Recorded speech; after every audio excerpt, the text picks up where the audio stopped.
everybody, how's it going? Welcome back to Turn a Great Day. Here we have both the McLaren 600LT out with the C8 Corvette, and today in this video we're going to find out how the C8 Corvette compares to a McLaren supercar 0 to 60. This is going to be such an exciting comparison because, you know, this is the first ever mid-engine Corvette and I've not tried this yet. And one thing that is certain, we all know this, the C8 launch is just so hard, and I cannot wait to see how that compares against, you know, the twin turbocharged exotic car right behind me. Now this is going to go down very interesting because, as you know, both cars use completely different types of engines. This car is completely naturally aspirated, while the McLaren is completely twin turbocharged. So instead of relying completely on the engine to produce all the power and torque, it used the turbos to produce more horsepower out of the 3.8 liter V8. Both cars are V8 powered, which is one awesome thing about them because most cars coming out nowadays are all becoming V6s, right?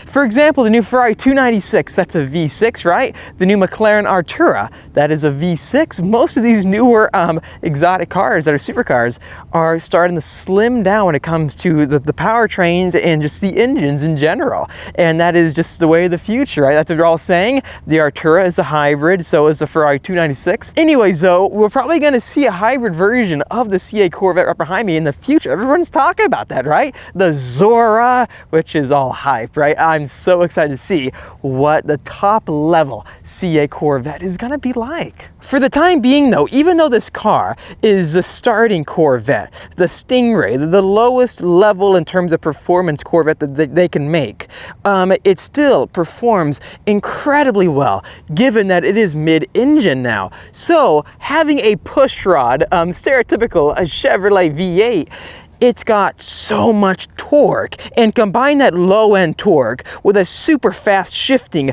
Tremec DCT that's got 8 speeds to it, you can create a car that can launch incredibly well. Having the transaxle back here and the engine, that means you have an optimum weight balance or weight distribution to give the rear tires as much grip as possible. With this being said, the grip is unbelievable. The only thing about it is that you don't have a manual transmission anymore. They're gone. And so the days of the manuals have come to an end. Same goes for the McLarens, because you can't buy one McLaren right now new that has a manual transmission.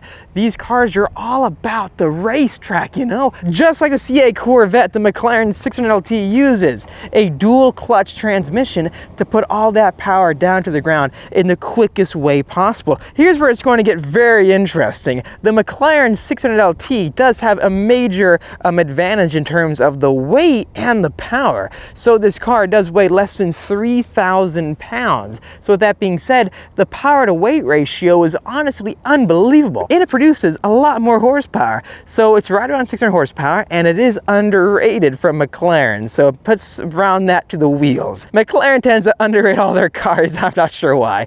But the C8 Corvette though, it's got a few tricks under its sleeve. Having a Chevrolet pushrod V8, you've got so much torque ready to go down low, and given that it's all naturally aspirated, the engine doesn't need the turbos to spool up to react instantly. But McLaren has thought of a way to work around that, because when you put on launch control with this vehicle, it actually builds up the boost and it'll tell you the boost is completely engaged. So yes, the McLaren does weigh a lot less than the C8 Corvette, and it's got more power, but I'm very excited to see how well the C8 does next to it, because the actual ratings from the manufacturer are about the same, right? The C8 Corvette's rated at 2.9, 2.8, 0 to 60 from Chevrolet. This car is around 2.8 from McLaren.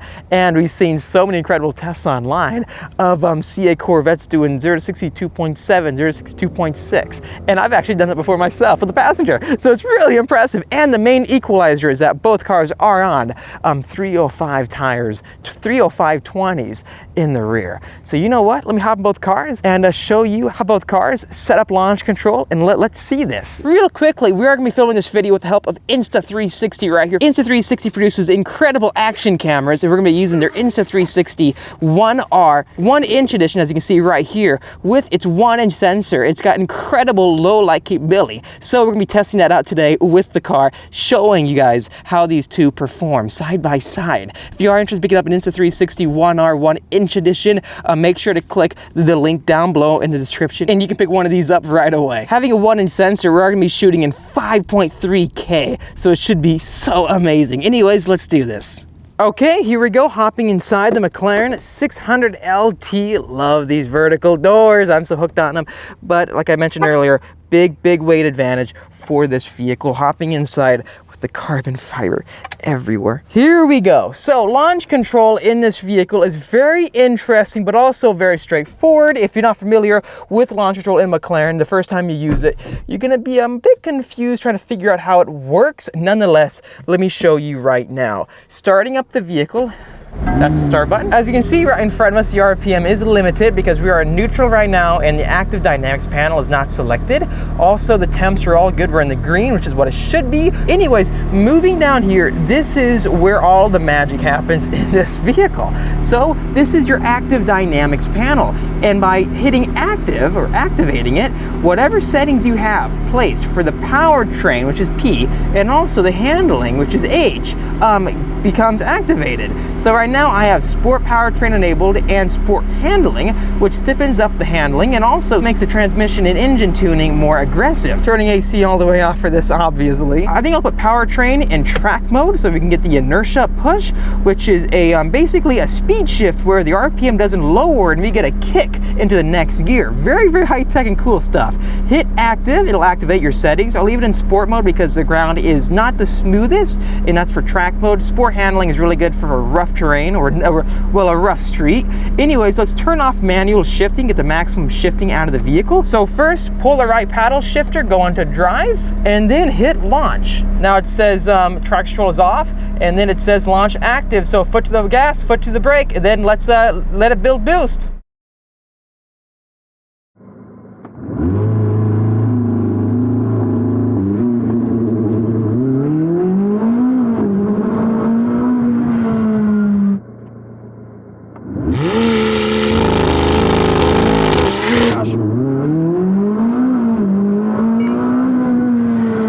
Okay, here we go. We are in the CA Corvette, and to make things even, let's put it into competitive mode since we are on the street, obviously. Traction control is off. We're in ESC competitive, so this is the mode that is used for competing. That's what it's called. Anyways, though, let's see how it goes. Okay, windows are going up. Let's do this.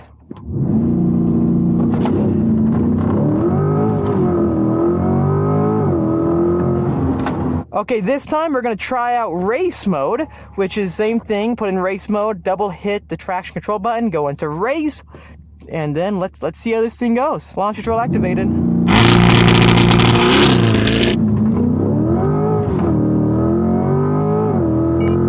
Much more violent shift, but we're getting, that was a 3.7. Okay, windows are going up. Let's do this. Oh gosh.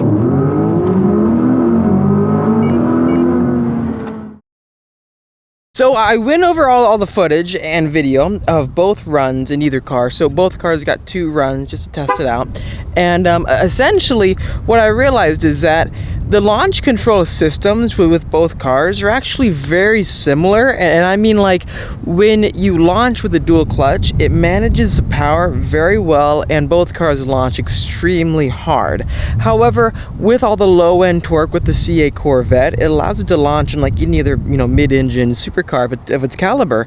It's got under 500 horsepower, and with that being said, it can put down a lot of that torque and power right away in the RPM. So when you're taking off, you've got a great jump, and also having such wide tires out back, 305s with the weight. So even though this car doesn't weigh as low as a McLaren does, that being sub 3,000 pounds, the increased weight with this car actually, I think, helps it put down the power. The same thing can be said for like a Dodge Hellcat or a Dodge Demon. Having that weight transfer and actually increased weight in the rear, the more weight you have in the rear, the more grip you would have essentially, because it's just a lot more weight being pushed down. The McLaren will launch just as hard as the CA Corvette, and it feels faster. So without a doubt, the McLaren feels faster because it is faster, right? You mainly see the difference when it comes to after the initial launch and then starting to accelerate once you're past like 30-40 miles an hour, because the McLaren will jump 10 miles an hour ahead of the C8 Corvette right away. And that gap just gets spread so far. I noticed this on the racetrack actually when I was following my good friend who had a 600LT when I was tracking my C8 Corvette at Laguna Seca, and on the main straightaway, I mean, he dusted me, absolutely dusted me, because those McLarens, they accelerate so quickly. I mean, 600 wheel horsepower essentially in a car that weighs so little. It's really impressive, and honestly is. So I'm making this video because even though the times are the best times ever, and I know we're getting some comments regarding that, saying I've launched so much better than that, this and that, or this car is faster than that one. The C8 Corvette is an incredible car, and I made this video to show you guys how an NA car can launch compared to a twin turboed vehicle. And as long as you can nail that launch control with the vehicle, that being having it to be able to build boost, I think a twin turbocharged variant of the C8 Corvette would be the pinnacle version of it. Even though the Z06 will be naturally aspirated and we'll see, you know, incredible performance there, I think the quickest variants for the Corvette are going to be twin turbo. You guys saw in this video how the launch control system was able to really work with the turbos to make it launch extremely hard.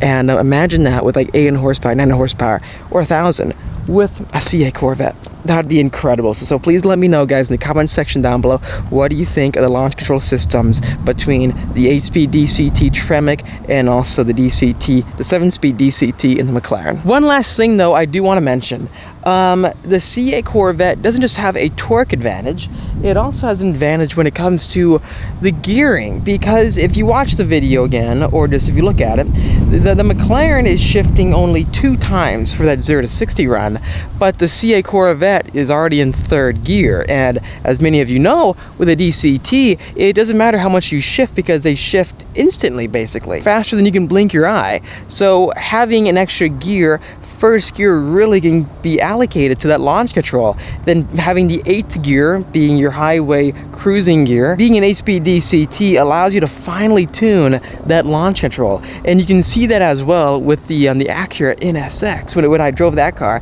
it had a similar deal when it comes to the 1st gear being so good at launching the vehicle. So that is one interesting thing that other exotics don't quite have, is an 8-speed DCT. So we're gonna see future variants what it's like. I cannot wait to see how the Z06 performs. Got a helicopter flying above us. So anyways, please let me know in the comment section down below, what do you think of this test? I wanted to make it again just to show all of you how these launch control systems work. Make sure to subscribe for much more great content coming out your way, and stay tuned for the Z06 we are getting that vehicle, and I cannot wait to compare it on the racetrack against our McLaren. It should be an incredible comparison. Hit that like button if you enjoyed this video. I'll see all of you in the next episode.